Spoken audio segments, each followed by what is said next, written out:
usaha apa sih Bu? Kertas bekas Pak, kardus bekas. Nah, selain kertas itu, berapa lama Ibu sudah melakukan dalam hal kegiatan usaha seperti ini? Dari sejak tahun 80-an Pak, 1980-an kami sudah melakukan itu. Oh gitu. Material apa saja sih yang Ibu lakukan dalam bisnis usaha atau artinya bisnis usaha barang bekas? Apa aja material-material itu yang Materialnya koran baca, kardus-kardus, lalu arsip-arsip, yang terus yang bekas rolan tuh gelondongan Pak, yang bekas kain gitu. Kalau dulu sih sempat ada juga kita mencari plastik gitu Pak. Nah, terus Ibu mendapatkan dari material itu melalui dari proses anak buah Ibu atau dari para industri yang punya usaha, kemudian ada yang namanya sampah-sampah yang atau dikatakan sisa barang bekas itu Ibu yang memborong atau yang beli? Awalnya ya dari kami berdua pada saat itu ya sama suami. Nah, kita ini kok ada pemikiran, kok bisa ada yang bawa kardus gitu kan. Nah, disitulah jadi kami tuh ya memungut barang-barang berdua ya sama suami. Nah, akhirnya kita tuh ada tempat lah sedikit pada saat itu kita masih ya numpang lah gitu kan. Nah, kita tuh jadi dengan adanya kita setiap hari itu gituin kardus, terus kita kasih tahu nih ke tukang gerobak-gerobak, pemulung lainnya gitu. Nah, ya kita singkat cerita itu ya kita dikasih dikasih nambah pendapatan banyak kardus sehingga kami bisa membeli dengan tukang gerobak-gerobak dan pemulung lainnya gitu. Dan selama Ibu sudah menjalani dari tahun 80, sudahkah Ibu mendapatkan orang-orang yang dipercayakan atau orang-orang pemulung yang sudah dianggap sebagai pekerja dari partner kerja Ibu? Ada nggak? Alhamdulillah mungkin ya cukup banyak sih. Setelah kami memang dapat support dari bos-bos kami gitu kan, dari ya pelanggan-pelanggan, lalu saya juga bisa sewa tempat yang besar, bahkan saya juga dapat tanah garapan dari pemerintah. Nah, sehingga kami menjadi besar dan menambah banyak ya. Alhamdulillah sih, jadi setiap kali kami punya pelanggan, kami pasti kasih pinjaman mesin pres. Nah, lalu kami arahkan gitu kepada ini ya, harus barangnya yang sekian-sekian dipilah-pilah, nanti kita arahkan kebenaran. Saya juga dipercaya. Itu kita dari tahun 80 itu ya jatuh bangunnya sudah mengalami lah ya gitu kan. Akhirnya kita masuk pabrik. Pada saat itu tahun 1986 kami pun juga baru merit kira-kira 2 tahun, kami menjadi supplier PT Papirus Sakti Banjaran Bandung. Nah, dari situlah Pak kita menambah merintis. Lalu kami juga masuk ke Nore pada saat memang sebenarnya dari PT Nore ya yang terdahulu, tapi pada saat itu belum ada yang mensupport, jadi saya belum menjadi suppliernya. Nah, di tahun 1986 itu kami disupport sama teman-teman dari saya maupun dari suami. Nah, sehingga menjadi supplier. Disitulah Pak kita, oh ternyata memang kita lika-liku hidup itu dan kita perjalanan pengen maju tuh gak gampang Pak. Pasti banyak gitu kan, banyak permasalahannya, banyak ujian gitu, tapi kami tetap bertahan dan kita selalu bersyukur gitu kan dengan adanya yang kami alami gitu ya. Kami bangga bersyukur bahwa kami bisa membahagiakan teman-teman dan pelanggan-pelanggan kami seperti tukang gerobak, dari dia juga zero sehingga dia punya gudang sampai dia punya menjadi supplier juga, walaupun memang di situ menjadi saingan, tapi kami tidak, itu bukan saingan. Saya bersyukur deh gitu kan. Sekarang kan apalagi sudah bertimbul banyak ya tukang kertas itu. Oke Bu, bahasa jamak kata bahasa banyak jamak ya. Itu seberapa angka sih anak buah Ibu ya? Kira-kira seberapa banyak gitu? Kalau itu bisa 3.000-an pada saat itu tukang gerobak dan kita pemulung-pemulung lainnya ada Pak. Belum lagi yang lapak-lapak. Itu berapa lapak yang Ibu sudah miliki? Dari 3.000 kurang lebih anak buah Ibu yang sebagai gerobak yang bawa itu atau pemulung. Itu ada berapa lapak sih Ibu? Ya kalau yang sudah kita yang gede-gedenya aja ya, seperti yang sekarang sudah almarhum Gunadi itu pun, lalu Bu Tuti, lalu Pak Nardi pun kami bantu. Terus yang lain-lainnya lagi deh Pak, mungkin karena saya juga nggak pernah dicatatin gitu kan ya, sampai kita ke Batam pun, sampai di luar pulau pun Pak saya dukung gitu kan, sampai di Lampung juga saya dukung Pak. Jadi mereka itu ada mesin pres Dan berdomisili dalam ibu lakukan usaha itu domisilinya di mana ibu?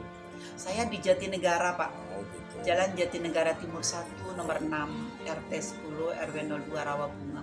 Setidaknya mempunyai manajemen yang rapi ya, apalagi sudah ribuan. Sudahkah ibu mempunyai kantor tersendiri untuk melakukan sistem cara ibu berusaha?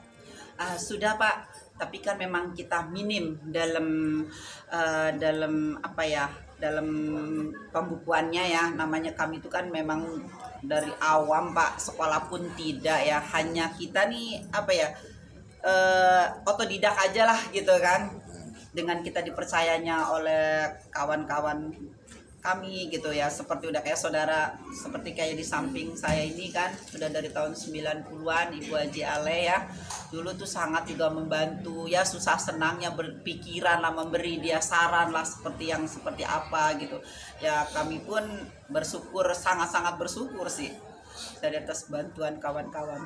Dan selain yang ada ibu katakan ada di Jatinegara, itukah domisili pusatnya itu apakah khusus di Jakarta atau sudah ada di beberapa daerah yang Kalau untuk tempat kami sendiri yang masih operasional dari sampai saat sekarang itu di Jakarta, Jalan Raya Bogor sama Jakarta Pusat Pak.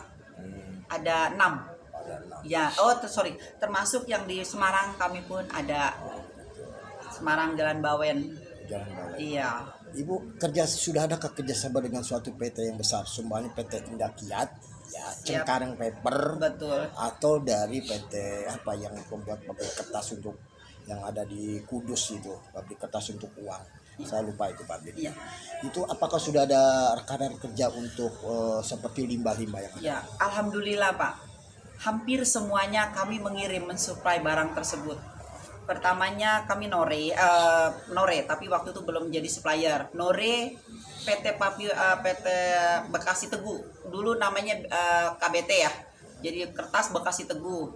Lalu 1993 sama Indakiat. Indakiat. Cengkareng Indakiat yang Keragilan ya. Keragilan, betul. 1986 itu Papirus Sakti Banjaran Bandung. Lalu saya kirim ke Pindo Deli, Kerawang Timur. Lalu saya kirim juga ke Eco Paper pernah, terus di Asa Paper juga pernah. Lalu Pelita Cengkareng Paper juga sudah, juga tahun 2014 2015 masuk kita sebagai supplier. Kalau dulu pernah kirim dari tahun 80-an kami sudah kirim tapi tidak masuk sendiri Pak gitu kan. Nah, di tahun 2014 itu saya sudah sempat menjadi supplier. Pemiliknya kan Pak Tomiwanta. Ya, betul. Nah, di situ. Lalu kita kirim lagi ke Jawa Tengah, PT Pura Barutama. Sekarang ini sudah Pora. tahun ya? PT Pora. PT Pura Barutama. Pura Barutama. Iya, itu yang di Kudus kan. Betul. Nah, Pabrik Pura. lalu yang di Batang itu namanya Lok Cinawi, PT Lok Lok Cinawi. Nah, terus ke Surabayanya itu Eka Mas Fortuna. Itu tahun waktu itu udah tahun 80-an ya, tapi kita nggak jadi suppliernya. PT Pakrin, Suparma, Ciwi Kimia Pak, hampir dikatakan semua saya mensuplai barangnya ke sana. Sampai saat sekarang Pak masih sih, tapi cuman sekarang ini tinggal yang sering itu di Indakiat, Papirus Sakti Banjaran Bandung, Pindo Deli, dan PT Fajar Paper yang di Cikarang Pak. Oh iya. Ya, jadi tergantung dari permintaan dari pabrik yang mana kita kiranya bisa mengirim ya kami kirim. Dan nanti bentuk limbah apa bentuk sudah di packing tadi? Sudah Pak, jadi kami beli dari tukang gerobak-gerobak, pemulung-pemulung itu kami presin, sudah berbentuk presan, kami kirim biar kebenaran pabrik itu sekarang ini 24 jam. Kalau terdahulu kan sampai penerimaan dari jam 7 sampai jam 4. Kebenaran kami ngirim sendiri Pak, bawa truk sendiri pada saat itu tahun 80-an. Oke. Jenis kertas apa Ibu yang paling Ibu berdominan dalam melakukan jual kepada PT yang besar Ibu sebagai supplier? Jadi kertas apa Ibu? Hampir dikatakan hampir semuanya Pak. Pabrik itu membutuhkan. Cuman yang lebih dominan itu ya kardus Pak. Kardus. Iya betul. Kardus yang lebih dominan. Jadi kalau kardus itu memang dia peminatnya itu lebih banyak. Untuk dia membuat produsen itu seperti bungkus kulkas, kipas angin, radio gitu kan, dan lain-lainnya itu. Oke. Nah, maaf Ibu, presentasi berapa nilai apa Ibu yang mendapatkan hasil penjualan selama Ibu usaha per bulannya? Oke, kira-kira? Kalau saya kan nggak pernah dihitung Pak, memang kita orang awam ya, jadi saya tahunya nih begitu saya masuk ke pabrik ini, nah dapat keuntungan saya nih kredit rumah gitu, tahu-tahu 2-3 tahun lunas, oh berarti untung saya ya sekian tahun, karena memang dulu itu kan kita tidak pakai pembukuan Pak, kebenaran kami sendiri yang berterjun sama suami pada saat itu, ya pengepresan, dari pembelian pengepresan, hitungan sampai pengiriman ya, itu saya lakukan sendiri, terus dibantu dengan supir-supir kami yang pas setelah kami udah punya supir. Kira-kira Ibu ya, nilai nominal dari income yang dapat Ibu adalah sekitar di bawah di atas 100, di bawah 1 M. Kalau dulu Pak waktu masih dari tahun kita 93, dari tahun 93 dengan sampai itu 2015 kami punya utang sampai sekian banyak pun kami bisa terbayarkan Pak, alhamdulillah, bersyukur. Itu bisa, kita kan modalnya kan terus kita begitu kita maju itu kan dari bank membantu pinjaman dengan sertifikat sampai sekarang pun saya masih pakai uang bank Pak. Oh gitu. Iya. Oke. Sekarang saya mau tanya Bu, sekali lagi Bu, Ibu, ini kan Ibu baru saya dapat dengan katanya Ibu habis melaksanakan kegiatan Maulid Nabi. Saya dengar katanya Ibu juga di balik kegiatan usaha limbah, Ibu juga mempunyai kepribadian secara dermawan atau sosial. Saya dengar kata Ibu mempunyai anak yatim atau taklim yang lain. Siapa? Ada Pak, jadi ada 28 yayasan. Itu memang kami lakukan itu dari tahun kira-kira waktu itu anak saya yang pertama itu baru umur 3 tahunan Pak. Kami sudah lakukan, awalnya kecil. Itu yang dari Bekasi Timur Pak. Sampai sekarang ya kita bersyukur. Cuman kalau dulu waktu kami masih belum punya musibah karena dikerjain oleh karyawan yang terdahulu itu, kami yang mencukupi dalam bentuk sebulan-sebulannya. Itu waktu itu masih baru 18 yayasan, tapi sekarang sudah 28 yayasan, sehingga kami juga memberi ya seadanya gitu loh Pak. Karena memang keadaannya. Berapa banyak sih Bu dari 28 yayasan itu anak yatim yang ada? Dari Atofik dulu itu 70 anak Pak, terdiri dari baby itu di Atofik, lalu di apa namanya yang di Yayasan Muslimin ya, yang di Senen itu kalau nggak salah ada hampir sama sih 80-an atau berapa gitu. Lalu kita ada di yayasan yang Kristen Venantius Putra Putri itu yang di Cawang, itu pun lebih banyak ya Pak ya. Lalu sama yayasan yang di sekolahan di Jatinegara tuh namanya apa ya, lupa deh gitu kan. Lalu yayasan yang baby juga tuh Pak, yang di Cipayung sama yang di Cakung Pak, Daruna 1, Daruna 2 tuh kalau nggak salah daerah Cikarang ya. Nah itu kami pun juga lakukan Pak. Oke, kita kembali ke awal tentang kegiatan usaha Ibu dalam melakukan limbah dalam kampus. Kedepannya Ibu dalam melakukan limbah ini kan negara negara ini kan kalau kita lihat diambang dari krisis ya menjelang. Nah persiapan Ibu ini untuk menjelang langkah itu apa Ibu nantinya? Ya kalau saya sih sampai sekarang ini kami nggak mengerti dalam kepemerintahan yang sekarang. Kami sih berharap biar Bapak Pak Jokowi yang selaku Presiden Rakyat Indonesia, ya kami mohon diperhatikanlah yang menengah ke bawah ini loh Pak, terutamanya pemulung-pemulung, karena kami juga bergelut setiap hari-hari dengan anak-anak ya pemulung, Bapak tahu lah ya gitu, di seluruh Jakarta itu seperti apa sih gitu kan, kayaknya tuh nggak ada yang memperhatikan, hanya terbatas aja gitu, jadi taunya cuman itu ya, tapi nyatanya tuh Pak yang saya bergelut itu dengan kesian Pak. Karena itu kebenaran di rumah saya tuh pas tiap hari itu tidur di trotoar Pak, di rumah saya itu kasar, kadang-kadang suka kesian ya, tapi ya bagaimana ya gitu. Nah saya juga ini Bu, ketika saya investigasi saya temukan di tengah malam di Jalan Gajah Mada itu, sepanjang Roksi mulai Gajah Mada itu saya lihat itu ada sepanjang jalan trotoar itu banyak pemulung-pemulung pada bertiduran, mungkin malam kalau saya lihat ada. Itu gimana Bu? Apakah Betul. masuk bagian dari itu? Ya memang awalnya sih gitu, memang saya kadang-kadang suka kasihan Pak. Jadi kami tuh entah seminggu sekali, entah 10 sekali kami ke situ Pak, sepanjang jalan ya. Ya kami ada punya apa ya udah kami berikan itu sepanjang jalan itu. seru Pak. Memang dia tuh menunggu sangat menunggu pemberian dari yang kita ini gitu loh Dermawan Pak. ya, dermawan ya. Iya, nunggu dermawan. Benar. Oh. Itu berjejer Pak di sepanjang jalan itu.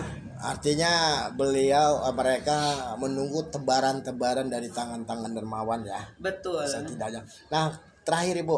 Mm-mm. Nah, Ibu punya putra atau anak berapa? Putra 3, putri 1 Pak.